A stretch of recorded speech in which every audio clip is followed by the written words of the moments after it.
साधकगण, धर्म का 10वां लक्षण है अक्रोध, क्रोध न करना। जब हमारे मन में किसी के प्रति द्वेष होता है तो क्रोध उसके पीछे पीछे चला आता है।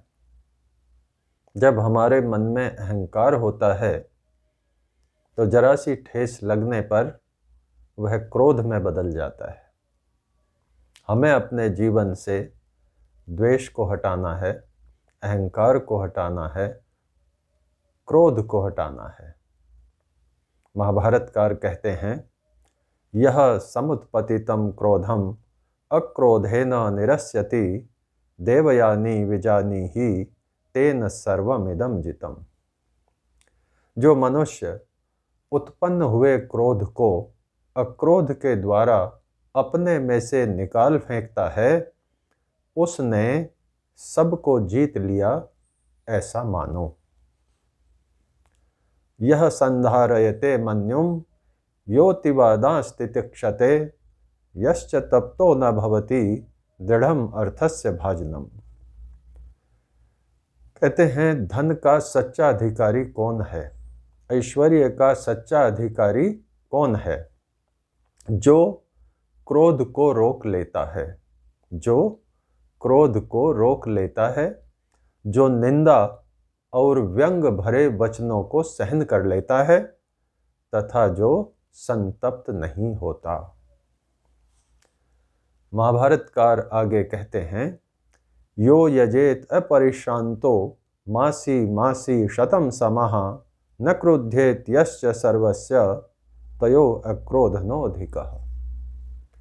एक और एक व्यक्ति है जो वर्षों तक परिश्रम पूर्वक निरंतर यज्ञ करता रहता है, और दूसरी ओर एक व्यक्ति है जो किसी पर क्रोध नहीं करता।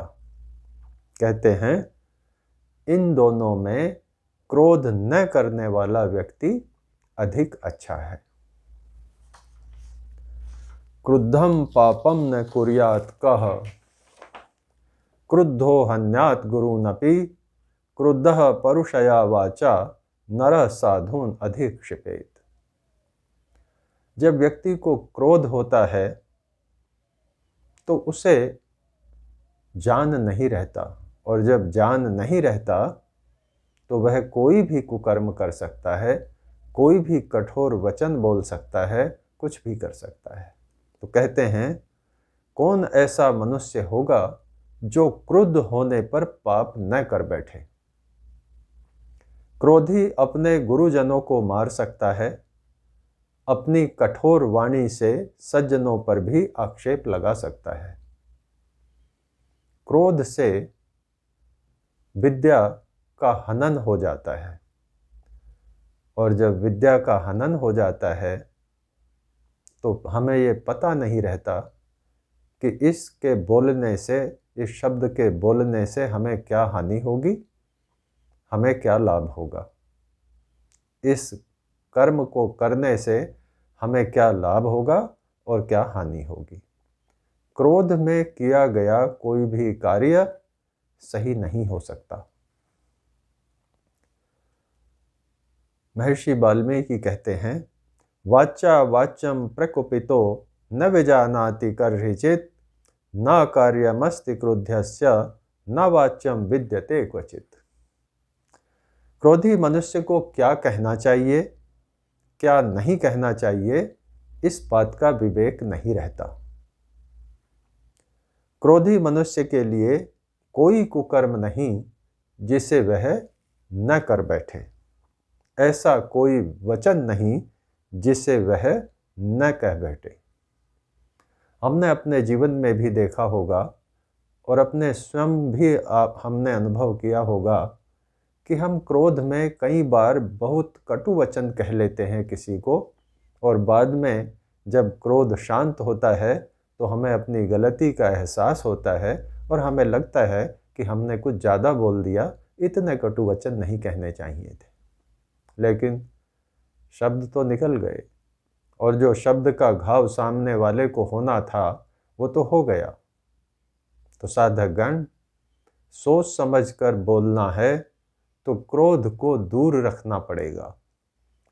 ठीक कर्म करना है तो क्रोध को दूर रखना पड़ेगा। यह समुत्पतितं क्रोधम क्षमया एव निरस्यति यथो रगः त्वचं जीर्णाम सवै पुरुषः उच्यते।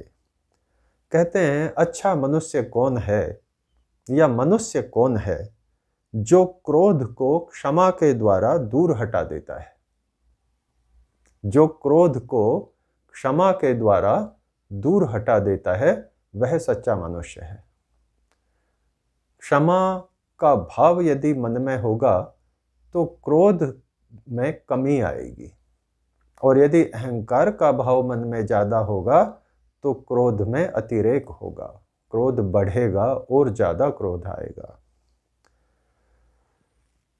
क्रोध घोषणा करता है, अंधीकरोमि भुवनं बधिरीकरोमि धीरं सचेतनमचेतनतां नयामि कृत्यं न पश्यति न ये न हितं शृणोति धीमानधीतमपि न प्रतिसंदधाति।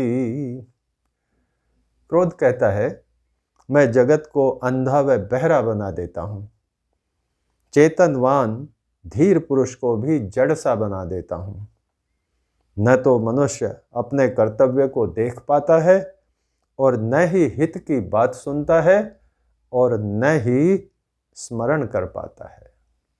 तो साधक गण, क्रोध हमारे जीवन से निकल जाना चाहिए, कम हो जाना चाहिए।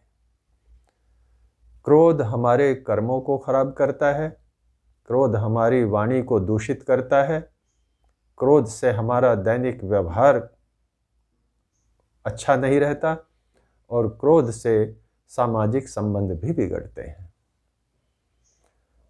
अब आप और हम देख लें, अपने आप को असेस कर लें कि हम कितने धार्मिक हैं। ये धर्म का 10वां लक्षण है। जो व्यक्ति जितनी संख्या मात्रा में क्रोध करता है, जो व्यक्ति जितना अधिक क्रोध करता है, वो उतना ही कम धार्मिक है। अपने लिए भी क्रोध को दूर करना आवश्यक है, अपने परिवार के लिए भी क्रोध कम होना आवश्यक है और अपने समाज के लिए भी क्रोध कम होना आवश्यक है। तो साधक गण, अपने कल्याण के लिए, समाज के कल्याण के लिए, सबके कल्याण के लिए क्रोध में कमी करें, क्रोध को अक्रोध में बदल दें, क्रोध ना करें, धार्मिक बने।